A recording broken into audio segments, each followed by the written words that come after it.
Here's a look at war films critics rejected, but veterans embraced.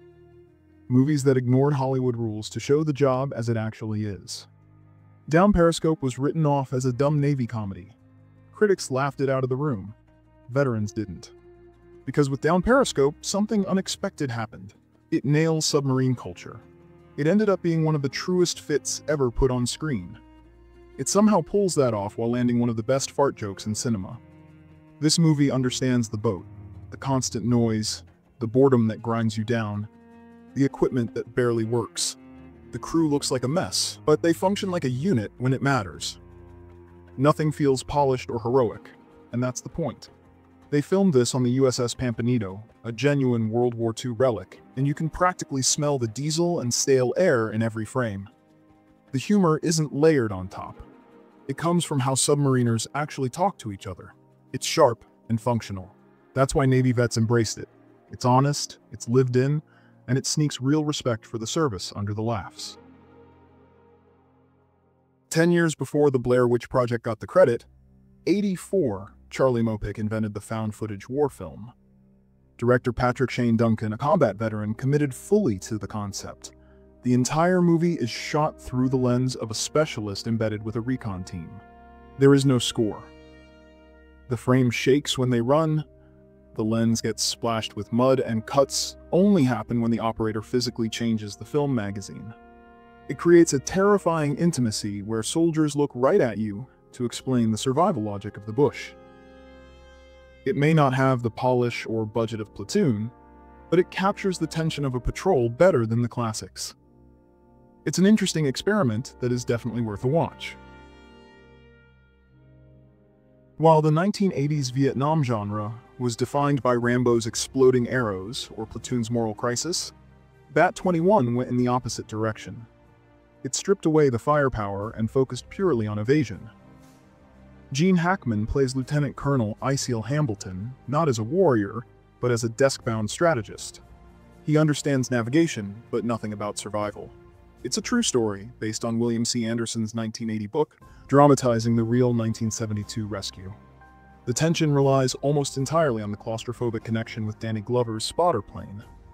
Instead of staging a massive shootout, the extraction is navigated using a code based on specific golf course holes.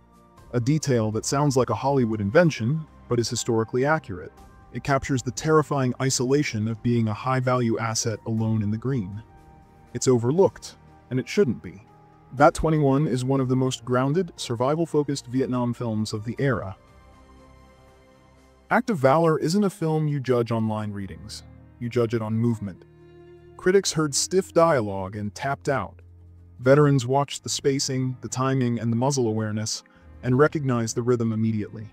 The directors built it around procedure, casting active-duty Navy SEALs to ensure they moved exactly as trained. They pulled this off on a $12 million budget, microscopic for a modern war film with this level of heavy ordnance. In the lake extraction sequence alone, they fired 4,000 live rounds at the target truck, something almost unheard of in American filmmaking. And they said, well, it's live fire range. What? What do you mean live fire? Well, that's where they, shoot live ammo. The scene wasn't shot safely from a distance either.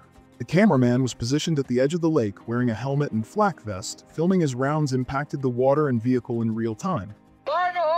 What about ricochets and everything? Well, yeah, we'll give you a flak jacket and a helmet. The recoil looks real, because it is.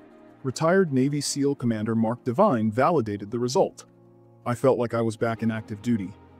They portrayed how difficult it was for the families. That is the lane this film lives in. It is definitely worth a watch. Not for the performances, but for a level of tactical realism that Hollywood rarely attempts.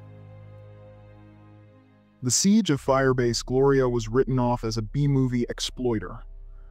Critics in '89 called it mean-spirited. Veterans didn't. Because this film wasn't just starring R. Lee Ermey. It was re-engineered by him.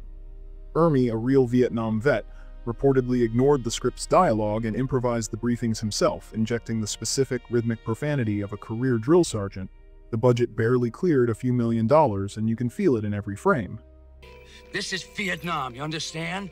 Even the girls have got balls. No wide hero shots, no polished coverage, just tight spaces, blown-out lighting, and constant noise. You can rest assured, you will not go in that bag until I have said a few appropriate words over you.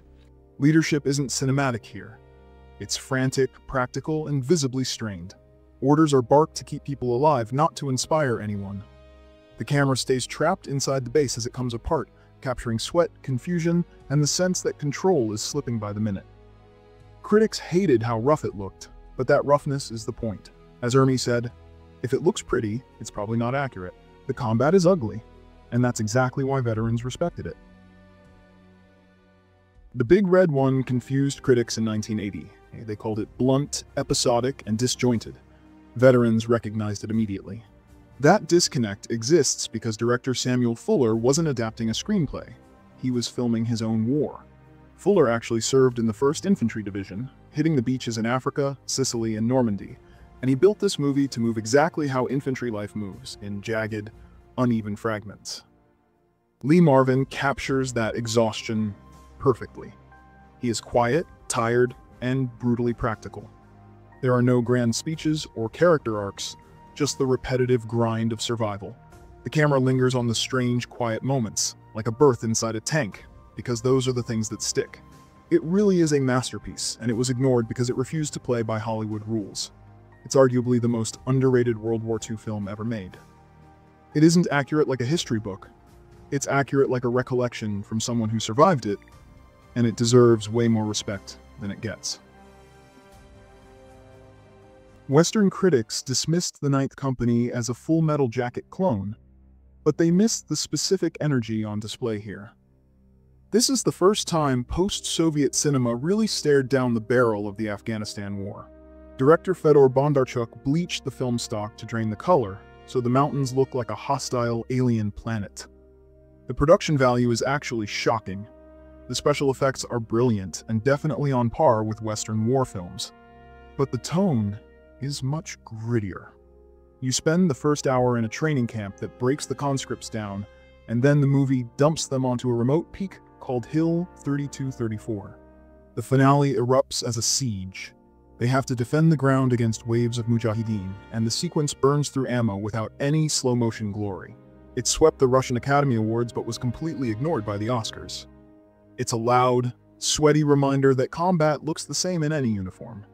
20 years later, it remains the definitive cinematic monument to Russia's lost generation. People often forget that Uncommon Valor actually set the template for the POW rescue movie 2 years before Rambo went back to Vietnam. Director Ted Kotcheff had just finished First Blood, and he treated this script with a serious discipline that the later films ignored. Gene Hackman anchors the story as a desperate father rather than an action hero. That choice keeps the mission grounded even when the plot gets loose. The cast has a weird, specific chemistry, balancing a young Patrick Swayze against the sheer size of Randall Tex Cobb. The raid itself feels dangerous because the characters are not written as invincible operators. They are just aging veterans using their own money to settle a score. 40 years later, this is still the most credible, character-driven entry in the entire POW action cycle.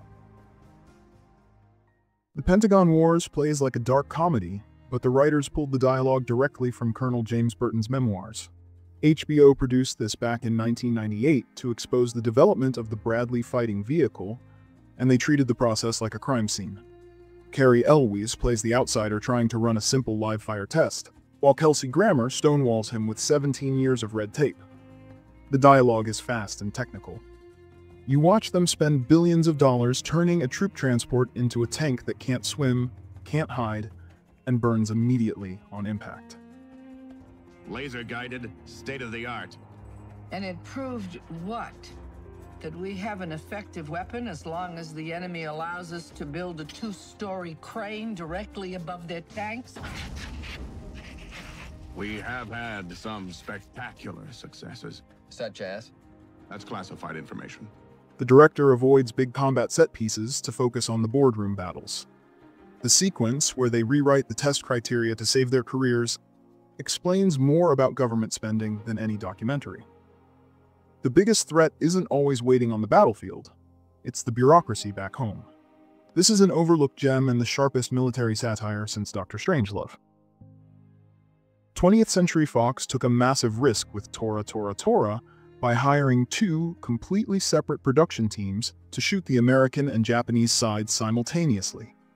That decision killed the pacing for critics in 1970, but that dry approach is exactly why it works today. The film ignores melodrama entirely to focus on a forensic timeline of the disaster. You watch the attack creep forward through lost memos, ignored radar blips, and diplomatic delays. The studio refused to cast big stars, so the focus stays strictly on the errors rather than the egos. Fox backed that gamble with a budget of roughly $25 million, enormous for the time, and put it on screen. When the planes finally arrive, the scale is terrifying. They filled the sky with real replica Zeros and Vals, staging low-altitude stunts that would be illegal on a modern set. It's loud, mechanical, and totally unforgiving. It's for sure the most historically accurate depiction of the attack ever put on film. Mel Gibson showed up on We Were Soldiers with a clear mission statement. This film isn't about politics. It's about courage, sacrifice, and honoring the men who were there. That decision reshapes the entire movie. It cuts away the cynical madness that dominated Vietnam films for decades. You don't see drugged-out draftees, you see trained professionals doing a job. The sound design hits like a weapon. Huey rotors pound non-stop until they become the film's pulse. When the broken arrow call comes in, the frame fills with napalm, smoke, and close-quarters chaos. Nothing feels staged, nothing feels safe. The script even treats the North Vietnamese army as organized and deliberate, not faceless targets. That matters. The film ignores the why of the war and stays locked on the how. When everything collapses, ideology disappears. What's left is discipline, trust, and survival. We Were Soldiers stopped Hollywood from framing these men as victims. It finally treated them like soldiers. This film suffered the worst timing in Hollywood history. It hit theaters just 4 months after Platoon and 3 weeks before Full Metal Jacket, so audiences completely ignored it. That was a tragic mistake. Director John Irvin captured a specific misery that the other movies missed. He refused to focus on the politics of the war. He focused on the mud. The production team took a hill in the Philippines and stripped it bare with bulldozers. They used high-pressure hoses to churn the soil into a waist-deep slurry. The shoot became so punishing that the cast suffered from real trench foot. The 1,000-yard stares you see in the finale are not acting. The combat is not about tactics. It is about gravity. You watch them crawl up Hill 937, get chewed up by machine gun fire, and slide back down in the sludge. It captures the sheer futility of taking ground that nobody actually wanted.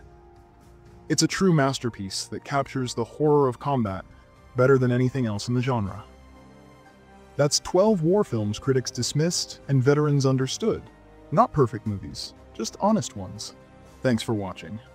If there's another war film critics got wrong, drop it in the comments. Subscribe for more films that care less about polish and more about truth.